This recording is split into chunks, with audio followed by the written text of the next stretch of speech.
السلام علیکم ورحمۃ اللہ وبرکاتہ۔ دوستو، ایک بار نبی پاک صلی اللہ تعالیٰ علیہ وسلم پر درود پاک صلی اللہ علیہ نبی الامی وآلہ صلی اللہ علیہ وسلم، صلاۃ و سلام علیک یا رسول اللہ صلی اللہ تعالیٰ علیہ وسلم۔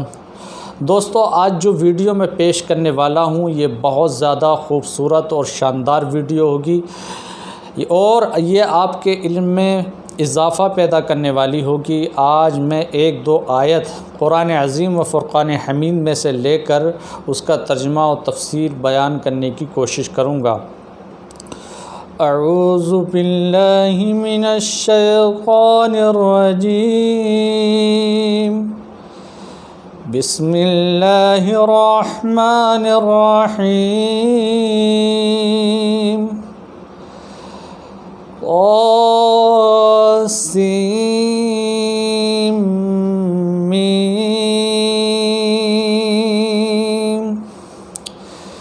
تلک آیات الکتاب المبین۔ تو دوستو، طاسیم یہ حروف مقطعات میں سے ہے۔ اس کا ترجمہ تو میں بھی نہیں جانتا، اس کا ترجمہ تو خود مترجم بھی نہیں جانتا، اس کا ترجمہ تو علماء کرام نے بھی نہیں کیا، اس کا ترجمہ تو محدث اعظم نے بھی نہیں کیا، اس کا ترجمہ تو خود اعلیٰ حضرت نے بھی نہیں کیا، اس کا ترجمہ تو مفتی اعظم ہند نے بھی نہیں کیا، یہاں تک کہ اس کا ترجمہ علماء مجتہدین بھی نہیں جانتے۔ اس کا ترجمہ نہ تو علماء دین جانتے ہیں نہ علماء محدثین جانتے ہیں۔ اس کا ترجمہ اللہ تبارک و تعالی جانتا ہے یا پھر اس کے بتانے سے اس کے رسول جانتے ہیں۔ اس کا ترجمہ تو خود فائنل بات میں کہہ دوں حضرت جبریل بھی نہیں جانتے، کیونکہ جب حضرت جبریل حروف مقطعات میں سے الف لام میم لے کر کے بارگاہ رسالت میں حاضر ہوئے تو جب عرض کیا الف، تو نبی کریم صلی اللہ تعالیٰ علیہ وسلم نے فرمایا علمت، یعنی میں نے اس کا ترجمہ جان لیا۔ لام، تو اللہ کے رسول صلی اللہ تعالیٰ علیہ وسلم نے ارشاد فرمایا علمت، میں نے اس کا ترجمہ جان لیا۔ میم، جب حضرت جبریل نے کہا تو رسول پاک نے ارشاد فرمایا علمت، میں نے اس کا ترجمہ جان لیا۔ اور جب آگے سے پڑھنا شروع کیا ذالک الکتاب، تو اللہ کے رسول صلی اللہ تعالیٰ علیہ وسلم نے پھر نہیں فرمایا کہ میں نے اس کا ترجمہ جان لیا، کیونکہ آگے کی آیت ایسی ہے جس کا مطلب حضرت جبریل بھی جانتے ہیں اور رسول پاک بھی جانتے ہیں۔ تو اس سے کیا سمجھے کہ جہاں جہاں جبریل کو پتہ نہیں وہاں وہاں رسول پاک نے جبریل کو بتایا علمت، میں نے جان لیا، یعنی جبریل کو مطمئن کرنے کے لیے بتایا کہ جس کا ترجمہ تم نہیں جانتے اس کا ترجمہ میں جانتا ہوں۔ الف لام میم، تو الف کا بھی ترجمہ ہے، میم کا بھی ترجمہ ہے، لام کا بھی ترجمہ ہے، لیکن اس کو رسول پاک جانتے ہیں، حضرت جبریل نہیں جانتے۔ لیکن الف لام میم کے ترجمے میں حجاب رکھا گیا، غیب رکھا گیا۔ تو اتنی بات بھی تم نہیں جانتے بد مذہبو کہ جب رسول پاک سے قرآن کا غیب نہ چھپا تو جہان کا غیب کیسے چھپ سکتا ہے؟ اعلیٰ حضرت فرماتے ہیں اور کوئی غیب کیا تم سے نیہا ہو بھلا، جب نہ خدا ہی چھپا تم پہ کروڑوں درود۔ تو دوستو، اللہ تبارک و تعالیٰ اس کا ترجمہ جانتا ہے یا اس کے بتانے سے اس کے رسول اس کا ترجمہ جانتے ہیں؟ اللہ تبارک و تعالیٰ اس کا ترجمہ جانتا ہے، اس پر دلیل ہے علامہ صاحب جلالین نے بات پوری کر دی ہے فرما کر طاسیم میم اللہ اعلم بمرادہ بذالک، یعنی توسیع میم حروف مقطعات میں سے ہے، اس کا ترجمہ صرف اللہ تبارک و تعالیٰ ہی جانتا ہے، اور رسول پاک اس کا ترجمہ جانتے ہیں۔ اس کا پتہ خود رسول پاک صلی اللہ تعالیٰ علیہ وسلم کے فرمان سے چلا کہ جب حضرت جبریل نے عرض کی، حضرت جبریل نے حروف مقطعات کو بارگاہ رسالت میں پیش کیا اور بتایا، تو رسول پاک صلی اللہ تعالیٰ علیہ وسلم نے ان کو مطمئن کرنے کے لیے بتا دیا ہے، اے جبریل، جن مقطعات کا ترجمہ اور مطلب تم نہیں سمجھتے، علمت، میں سمجھتا ہوں، یعنی اس کا ترجمہ اللہ کو پتہ ہے یا اللہ کے بتانے سے رسول اللہ کو پتہ ہے۔ تلک آیات الکتاب المبین، صاحب جلالین فرماتے ہیں تلکا بمعنی حاضی ہے، یعنی حاضی کے معنی میں ہے، اور حاضی کا حاضی اس میں اشارہ ہے، اس کا مشار الیہ الآیات ہے، یعنی حاضی الآیات۔ تلکا کا مطلب ہو گیا کہ یہ آیتیں،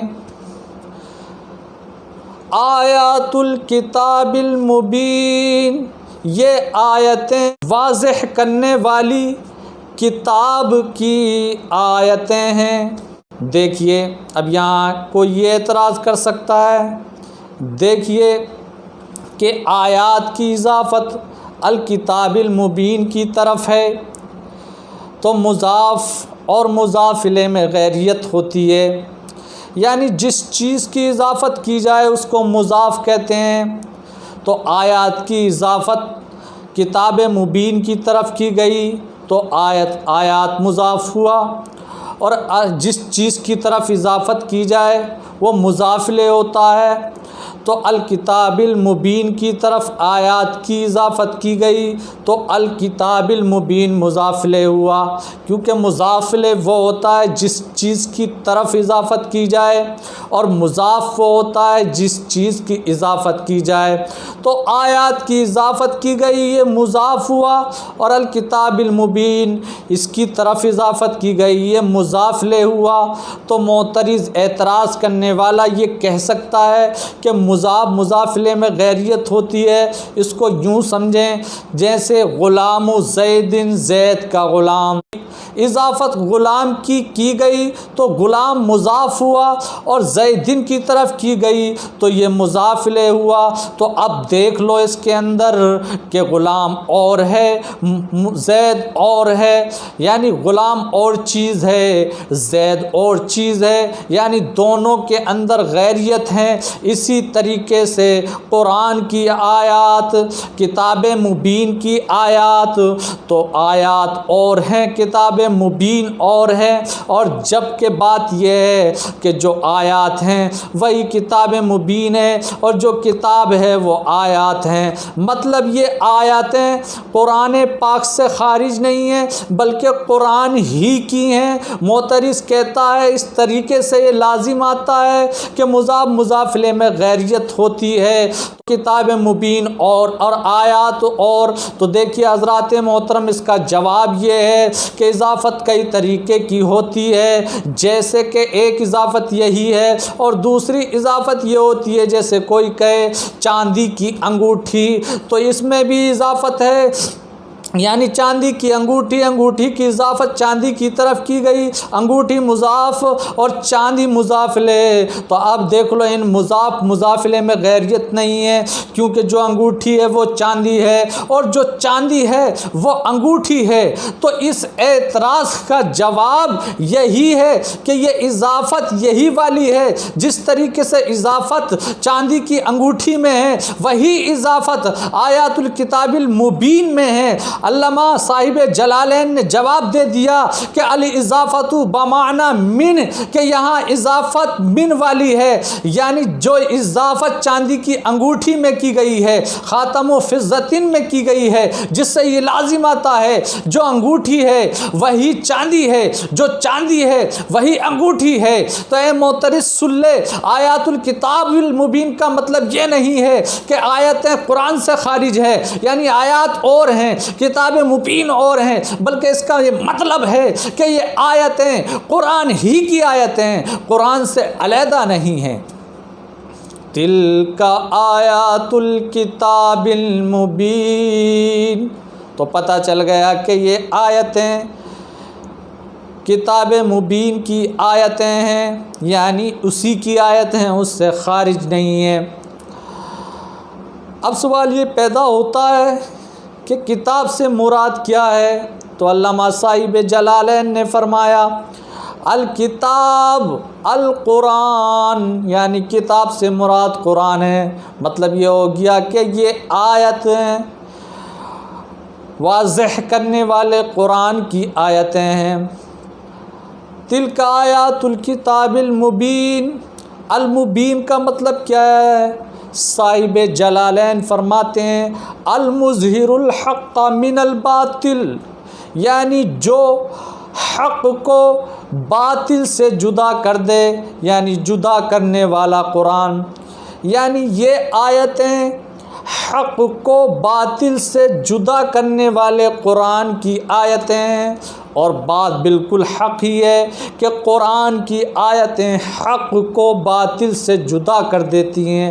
قرآن ہی وہ ذریعہ ہے جس کے ذریعے انسان غلط اور صحیح میں امتیاز کر سکتا ہے۔ قرآن ہی وہ ذریعہ ہے جس سے انسان اپنی زندگی کو صحیح طریقے پر گزار سکتا ہے اور بری باتوں سے بچ سکتا ہے، کیونکہ بری باتوں سے جدا کرنے کا قرآن پاک میں بیان ہے۔ تلک آیات الکتاب المبین، یہ آیتیں حق کو باطل سے جدا کرنے والے قرآن کی آیتیں ہی ہیں، قرآن کی آیتیں ہیں، یعنی قرآن سے خارج نہیں ہیں بلکہ قرآن ہی ہیں یہ آیتیں۔ تو حضرات یہ باتیں اگر آپ کو سمجھ میں آئی ہو تو زیادہ سے زیادہ شیئر کریں، لائک کریں، کمنٹ کریں۔ السلام علیکم ورحمۃ اللہ وبرکاتہ۔